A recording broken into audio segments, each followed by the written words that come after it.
Assalamualaikum warahmatullahi wabarakatuh. Kami dari kelompok 6 yang beranggotakan Nurma Lianita, Putri Adinda Maharani, Revi Delitasari, Revi Oktianiza, dan Risat Karis Al-Amin akan menyampaikan materi beban.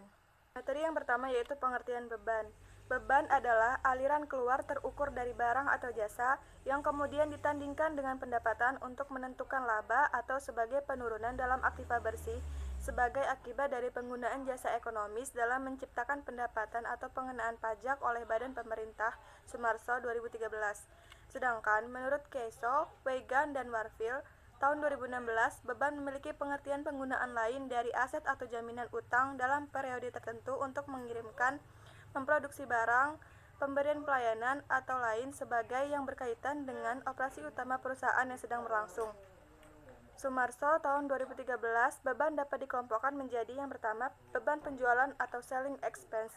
Beban penjualan merupakan biaya yang dikeluarkan guna memperkenalkan barang kepada masyarakat dan memasarkan barang tersebut seperti kegiatan promosi, penjualan, dan pengangkutan barang-barang yang dijual.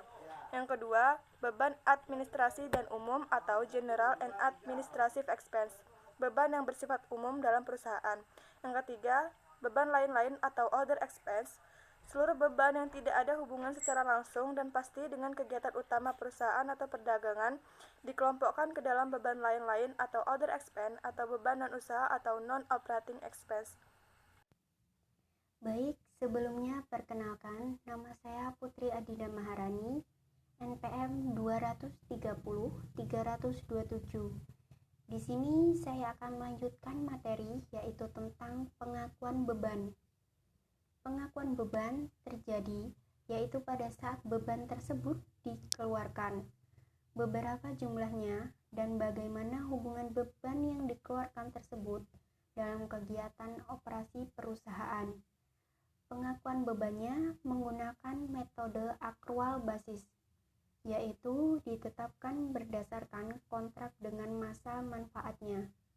Konsep akrual basis beban tidak jauh berbeda dengan konsep akrual basis pada pendapatan.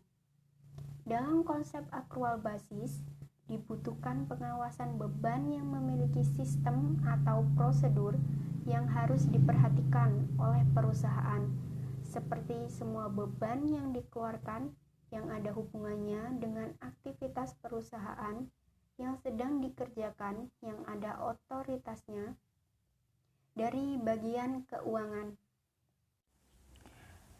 Perkenalkan, saya Revi Delitasari, NPM 2003-03-1036 akan menjelaskan tentang pengukuran beban. Penilaian aktiva dan hutang dapat dinilai berdasarkan penilaian aktiva yang dapat diukur atas dasar jumlah rupiah, sehingga pengukuran biaya dapat didasarkan pada yang pertama, cost historis, merupakan jumlah kas atau setara kas yang dikorbankan untuk mendapatkan aktiva.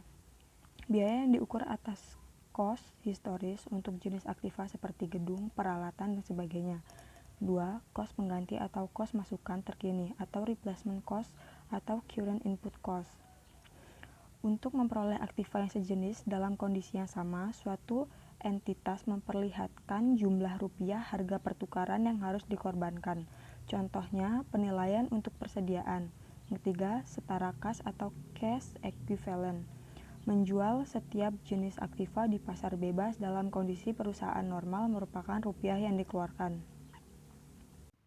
Saya Revi Oktianiza, NPM 2003-03-1037. Di sini saya akan melanjutkan presentasi yaitu tentang penilaian beban. Langkah-langkah penerapan penilaian pendekatan biaya. Yang pertama, menentukan biaya pembangunan baru bangunan. Yang kedua, memperkirakan besarnya penyusutan dan atau depresiasi bangunan. Yang ketiga, nilai bangunan diperoleh dari mengurangi biaya pembangunan baru bangunan, penyusutan atau depresiasi.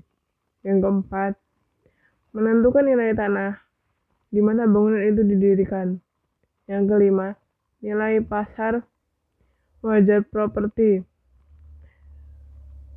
diperoleh dari menambahkan nilai bangunan dan nilai-nilai tanah. Perkenalkan, nama saya Risat Haris Alamin, NPM 2003032009.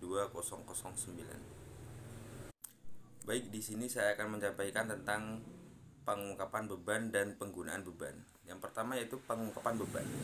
Di dalam neraca, jumlah kewajiban yang timbul sebagai akibat perbedaan antara jumlah penggunaan yang telah dilakukan oleh pemberi kerja sejak pembentuk program dengan jumlah yang diakui sebagai beban selama periode yang sama. Di dalam laporan laba rugi, jumlah diakui sebagai beban selama periode yang bersangkutan. Dan yang kedua yaitu penggunaan beban. Apa itu penggunaan beban? Setiap perusahaan tentunya akan mengeluarkan beban untuk menyelesaikan kegiatan operasional perusahaan untuk menjalankan kegiatan usahanya. Setiap beban yang dikeluarkan tergantung pada kegiatan dan ruang lingkup usaha suatu perusahaan. Baik, cukup sampai sini presentasi dari kelompok kami. Kurang lebihnya mohon maaf, saya akhiri. Wabillahi taufiq wal hidayah. Wassalamualaikum warahmatullahi wabarakatuh.